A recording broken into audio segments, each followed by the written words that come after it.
Number 5, Holland के भविष्य दृष्टा श्री गेरार्ड क्राइसे के अनुसार 20वीं सदी के अंत से पहले यानी सन 2000 से पहले या 21वीं सदी के प्रथम दशक में यानी 2010 तक भयंकर युद्ध के कारण कई देशों का अस्तित्व ही मिट जाएगा। अब देखिए भाइयों और बहनों, ये भविष्यवाणियां हैं। ये भविष्य वक्ता केवल उतना ही बता सकते हैं जितना वो देखते हैं। अब वो जो देख रहे हैं उसको आगे बढ़ाना, कम करना, ये फिर परमात्मा के हाथ में है। सतगुरु जो चाहे सो कर ही, 14 कोटि दूत यम डर ही, ओत भूत जम त्रास निवारे और चित्र गुप्त के कागज पाड़े। कहते मासा घटे न तिल बदे विधाता लिखे जो लेख। ये भविष्य वक्ता जो बता रहे हैं ये विधाता का लिखा हुआ लेख था। मासा घटे न तिल बदे विधाता लिखे जो लेख, पर साचा सतगुरु मेट कर ऊपर मार दे मेख। ये सन 2012 में ये विश्व युद्ध होना था, अनेक देशों का अस्तित्व मिट जाना था। भाइयों और बहनों, यदि आप लोगों को याद हो तो थोड़ा सा विचार कीजिए। दास का जन्म सन 1984 में हुआ और सन 1999 का समय आते आते हम सुना करते थे, बड़े जोर शोरों से भविष्यवाणियां थी, हर तरफ चर्चा थी कि 1999 में जो है दुनिया खत्म हो जाएगी, दुनिया खत्म हो जाएगी। भाइयों और बहनों, 1999 में दुनिया खत्म होनी थी, क्योंकि 1999 में तीसरा विश्व युद्ध होना था। लेकिन धरती पर सतगुरु रामपाल जी के रूप में वो परम शक्ति भी प्रकट हो चुकी थी और सन 1994 से सतगुरु रामपाल जी ने ये आध्यात्मिक ज्ञान आगे देना शुरू किया। और इतने कम समय में 1994 से लेकर 1999 तक इस ज्ञान को पूरे विश्व में नहीं फैलाया जा सकता था। इसलिए सतगुरु रामपाल जी ने उस समय को आगे बढ़ाया कि इस ज्ञान को और ज्यादा फैलाया जाए। आत्माएं इस ज्ञान को सुनकर, समझकर तत्वदर्शी संत की शरण में आकर अपना बचाव करें, अपने परिवार का बचाव करें। इस समय को बढ़ाया गया सन 2012 तक। और जब सन 2012 आया उस समय फिर से पूरे विश्व में यही चर्चा थी कि 2012 में दुनिया खत्म होगी, दुनिया तबाह हो जाएगी। लेकिन 2012 तक भी सतगुरु रामपाल जी ने देखा कि जिस स्पीड से यह ज्ञान पूरे विश्व में जाना था अभी तक नहीं जा पाया है, अभी तक उनकी पुण्यात्माओं तक यह ज्ञान नहीं पहुंच पाया है। इसलिए भाइयों और बहनों, समय को बढ़ाना या घटाना यह परम संत के हाथ में होता है। समय की चाबी परम संत के हाथ में होती है। 21 ब्रह्मांड का रिमोट परम संत के हाथ में है, अब वर्तमान में सतगुरु रामपाल जी के हाथों में है। तो सन 2012 वाले समय को भी सतगुरु रामपाल जी ने आगे बढ़ाया और अब भाइयों और बहनों, सतगुरु रामपाल जी ने अपने द्वारा लिखित पवित्र पुस्तक ज्ञान गंगा में वो समय भी निर्धारित कर दिया है कि उसके बाद कोई समय नहीं बढ़ेगा। युग परिवर्तन का समय 2028 निर्धारित कर दिया जा चुका है। आप जी आगे नास्ट्रेडमस की भविष्यवाणी में अपनी आंखों से देखेंगे। तो अब भाइयों और बहनों, 2028 के बाद किसी को समय नहीं मिलेगा, कोई चांस नहीं मिलेगा। इसलिए आप लोगों तक ये ज्ञान पहुंचाने के लिए दिन रात सतगुरु रामपाल जी भी प्रयास कर रहे हैं और उनके आशीर्वाद से हमारे जैसे तुच्छ दास भी इस सेवा में लगे हुए हैं। तो हमारी प्रार्थना है भाइयों और बहनों कि आप जी परम संत सतगुरु रामपाल जी के सत्संग यूट्यूब पर सुनिए और उनके ज्ञान को सुनकर, क्योंकि समय बहुत कम है, ज्यादा नहीं है, कब और किस समय यहां पर क्या घटना घटित हो जाएगी अब कोई भरोसा नहीं है। क्योंकि हम मई 2026 में जी रहे हैं और 2028 युग परिवर्तन का निर्धारित समय है, यानी मात्र हमारे पास में मान के चलिए 16 महीने हैं। इसलिए आप जी अविलंब इस ज्ञान को सुनकर, समझकर सतगुरु रामपाल जी के चरणों में नतमस्तक हो जाइए। तो यहां पर जो सन 2010 के आसपास में भयंकर युद्ध की जो बात की जा रही है कि जिसके चलते कई देशों का अस्तित्व ही मिट जाएगा, ये वास्तव में ऐसा ही होना था। परंतु भारत का एक महापुरुष संपूर्ण विश्व को मानवता के एक सूत्र में बांध देगा। वह हिंसा, फूट, दुराचार, कपट आदि संसार से सदा के लिए मिटा देगा। देखो भाई और बहनों, ये इस प्रकार के युद्ध क्यों होते हैं?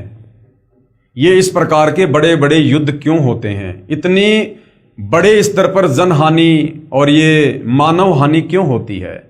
क्योंकि जब इस पृथ्वी पर पाप आवश्यकता से ज्यादा बढ़ जाता है, उस समय यहां पर इस प्रकार के कहर टूटते हैं, कष्ट आते हैं देश दुनिया पर। और जब जब ये युद्ध हुए हैं इस प्रकार के, जैसे त्रेता युग में राम रावण युद्ध हुआ, करोड़ों लोग मारे गए। द्वापर में महाभारत हुआ, 18 करोड़ लोग मारे गए। 56 करोड़ यादव आपस में कट कट के दुर्वासा ऋषि के श्राप के कारण मिट गए। क्यों हुआ? क्योंकि उस दौरान पृथ्वी पर पाप कर्म का दबाव ज्यादा हो गया था। तो भाई और बहनों, ये जो वर्तमान का समय है, इस समय इस पृथ्वी पर पाप कर्मों का दबाव बहुत ज्यादा है। और ये पाप कर्मों का दबाव वर्तमान में इतना ज्यादा हो गया था कि 1999 में भयंकर युद्ध होना था और कई देशों का अस्तित्व समाप्त हो जाना था। लेकिन कारण आपको बता दिया गया है कि सतगुरु रामपाल जी के आशीर्वाद से यह समय आगे बढ़ाया गया है। और भाई और बहनों, आगे समय क्यों बढ़ा है उसका भी एक रीजन होता है। जब यहां पाप कर्म बढ़ता है तो इस प्रकार की परिस्थितियां पैदा होती हैं, और जब यहां पर धर्म कर्म ज्यादा बढ़ जाता है, जब पुण्य ज्यादा बढ़ जाते हैं, तो पाप के ऊपर लगाम लग जाती है। तो सतगुरु रामपाल जी ने सन 1994 से जो शत भक्ति की शुरुआत हम आत्माओं से करवाई है, उसके बाद सतगुरु रामपाल जी ने हमें घर घर पर 5 यज्ञ करने के निर्देश दिए हैं। एक यज्ञ है ज्ञान की, दूजी यज्ञ है ध्यान, तीजी यज्ञ है हवन की, चौथी यज्ञ प्रणाम, और 5वीं यज्ञ है धर्म भंडारे। तो ये 5 यज्ञ लगभग 20-25 वर्षों से, सन 1994 से सतगुरु रामपाल जी के भक्तों के द्वारा घर घर में किए जा रहे हैं। और ये यज्ञ इतनी जबरदस्त हैं कि इनका जो प्रतिफल है वो बहुत ही ज्यादा है। साथ में सतगुरु रामपाल जी ने हमें जो शत भक्ति मंत्र दिए हैं वो शास्त्रों से प्रमाणित हैं। उन थोड़े से मंत्रों के जाप से बहुत ज्यादा लाभ साधक को मिलता है, और आसपास का जो वातावरण है वो भी शांतिमय बनता है। जिस प्रकार भाई और बहनों, मान लीजिए मेरे घर में हलवा बन रहा है, ठीक है, हलवा मेरे घर में बन रहा है तो हलवा तो मैं खाऊंगा, विशेष लाभ तो मैं ही प्राप्त करूंगा, परंतु महक पड़ोसी के घर में भी जाएगी। और हलवे की महक बड़ी अच्छी होती है।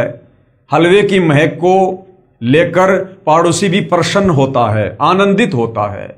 इसी प्रकार सतगुरु रामपाल जी ने जो शास्त्र अनुकूल शत भक्ति दी है, जो 5 यज्ञ वे अपने अनुयायियों से घर घर में करवा रहे हैं, उनके भगत जो शत भक्ति मंत्रों का जाप कर रहे हैं, जो इन देवताओं के बीज मंत्र हैं, मूल मंत्र हैं, परमेश्वर के मंत्र हैं, और सतगुरु रामपाल जी के मुख कमल से जो सत्संग गांव गांव नगर नगर घर घर में चल रहे हैं, परम संत के मुख से उच्चारित वाणी से ऑटोमेटिक शांतिमय माहौल पैदा होता है, क्योंकि ये आत्मा की खुराक है।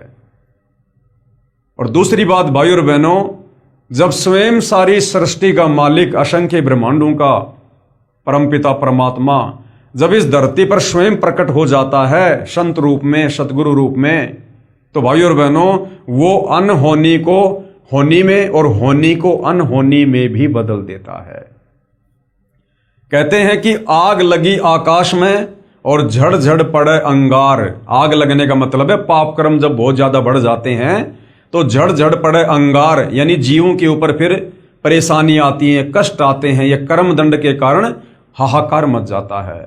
तो कहते हैं आग लगी आकाश में झड़ झड़ पड़े अंगार, और भाई संत ना होता धरती पर तो जल मरता संसार।